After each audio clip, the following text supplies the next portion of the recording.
पैसा कमाना है, ठीक है, हलाल तरीके से कमाए। उन लोगों ने प्राइवेट व्हीकल्स को हायर किया और खुल्लम खुला अपनी मनमानी माफिया धमकियां देते गए और हमारी कुछ भी नहीं चलती गई। सीधा सीधा ये कह सकते हैं हमारे साथ धोखेबाजी हो गई है और इन लोगों ने हमें मजबूर किया कमर्शियल गाड़ियां लाने के लिए। अगर इनको प्राइवेट वायलेशन करनी थी तो ठीक है, एडमिनिस्ट्रेशन को भी पता है। मेरा नाम तनवीर अहमद शेख है, तो मैं कैब ड्राइवर्स यूनियन की तरफ से इधर एक मेंबर बैठा हूँ। आपका भी बहुत शुक्रिया कि आप यहाँ पर आए हैं। तो हम यहाँ पर इंशाल्लाह मुद्दे और मकसद की बात करेंगे। तो हमारा मुद्दा और मकसद यही है कि हम एग्रीगेटर्स के थ्रू हम यहाँ पर कमर्शियल गाड़ियाँ चला रहे हैं। एग्रीगेटर्स थ्रू जो ऑनलाइन बुकिंग्स होती है, हम उन्हीं को सर्विस दे रहे हैं, पब्लिक को सर्विस दे रहे हैं उन ऑनलाइन कैब एग्रीगेटर्स के थ्रू। मगर एक डेढ़ साल से हमारे साथ जुल्म हो रहा है। यहाँ पर प्राइवेट व्हीकल्स को एंटरटेन किया जा रहा है हमारे कैब एग्रीगेटर्स के थ्रू। पहले यहाँ पर लाइसेंस इनको नहीं मिली थी, तो हमारे साथ इन लोगों ने वादा किया कि आप कमर्शियल गाड़ियाँ लाएं। तो हमको आरटीओ साहब ने ऑर्डर दिया है प्राइवेट व्हीकल्स बंद करने का। तो जैसे ही यहाँ पर हमने प्राइवेट व्हीकल्स बंद किए और कमर्शियल गाड़ियाँ लाई, तो हमारे जो एग्रीगेटर्स है उनके साथ हम चल भी रहे थे। और उसके बाद कमर्शियल गाड़ियाँ जब रन हुई रोड पे, एंटरटेन हुई, तो प्राइवेट व्हीकल्स उसी टाइम बंद होने थे। तो इन लोगों ने क्या किया, without any information, without days, इन लोगों ने अपने अर्निंग्स के बारे में सोचा कि मोर अर्निंग्स कैसे हो जाए। तो इन लोगों ने उसके लिए प्राइवेट व्हीकल्स हायर किए, वायलेशन उन लोगों ने सीधे की। तो हमारे साथ बड़ी धोखेबाजी हुई है। 1.5 साल से हम ये सह रहे हैं। तो हमारी अभी ये अपील है आरटीओ साहब से, यहाँ के एडमिनिस्ट्रेशन से, कि हमारे साथ इंसाफ किया जाए और जो एग्रीगेटर्स है इनके खिलाफ एक्शन लिया जाए।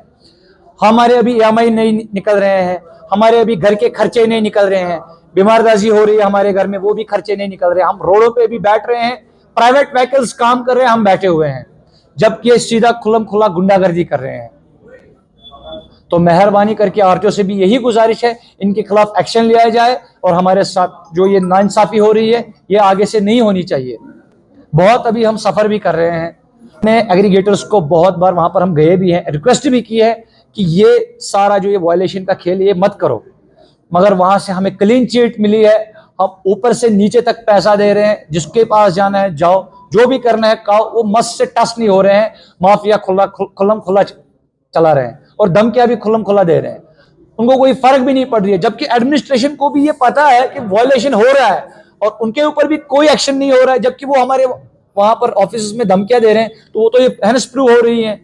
1.5 साल से ऐसा हो रहा है। ऐसा हो सकता है कि कोई प्राइवेट व्हीकल मार्केट में चले और एडमिनिस्ट्रेशन को पता भी नहीं है। 1.5 साल पहले भी हमने इन्फॉर्म किया था, प्रेस के जरिए भी वहां भी गए थे, एप्लीकेशन भी साइन की थी, उनको भी दी थी।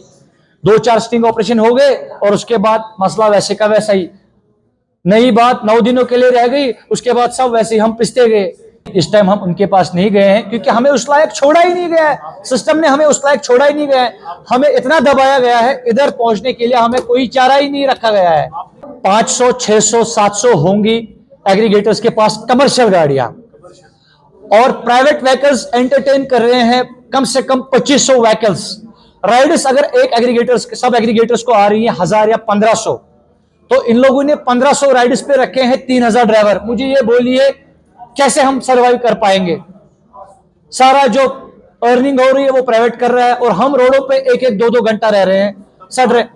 आरटीओ साहब को ये बात 1 साल पहले से पता है, ऑलरेडी उनको पता है। उन लोगों ने श्योरिटी दी थी कि ऐसा आगे से नहीं होगा। आरटीओ साहब से हमने मीटिंग भी की थी टैगोर हॉल में, तब एक एग्रीगेटर उधर था, उस एग्रीगेटर को तब नई लॉन्चिंग थी, तब 50 गाड़ियां ब्लैक लिस्ट हुई थी और उस एग्रीगेटर ने हमें यही कहा था, ये आश्वासन दिया था, भरोसा दिया था कि हम यहां पर कमर्शियलाइज चलेंगे, इलीगल हरकतें नहीं करेंगे, वायलेशन नहीं करेंगे, प्राइवेट व्हीकल्स को हम नहीं रखेंगे। हमने उसका साथ भी दे दिया, मगर with in 20 days, not a month, with in 20 days उन लोगों ने प्राइवेट व्हीकल हायर किए ताकि वो इलीगल तरीके से वो अर्निंग्स कैसे करे।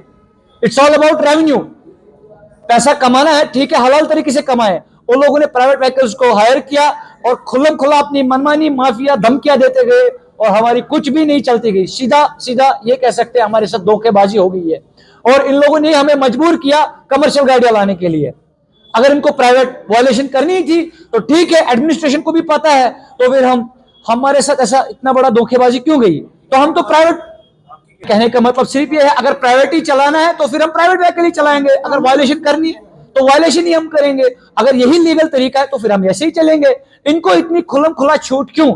इनको पॉलिटिकल बैकग्राउंड से ये सहारा क्यों लेते हैं अपने पॉलिटिकल बैकग्राउंड का? अगर इनके पास लाइसेंस है, एयरटेल साहब ने हमें, एयरटेल जो साहिबा है उन लोगों ने हमसे कहा है कि जब भी कोई वायलेशन करेगा हमारे पास आना सबूत लेकर और हम उसको तुरंत ब्लैक लिस्ट करेंगे। हम गए भी हैं, वो ब्लैक लिस्ट क्यों नहीं हुआ है?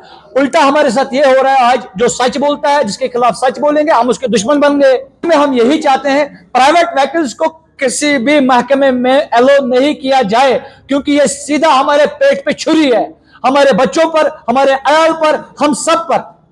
मेहरबानी करके उमर अब्दुल्ला से भी यही इल्तिजा है, वो इस पे एक्शन ले और हमारी बात माने, मेहरबानी करके।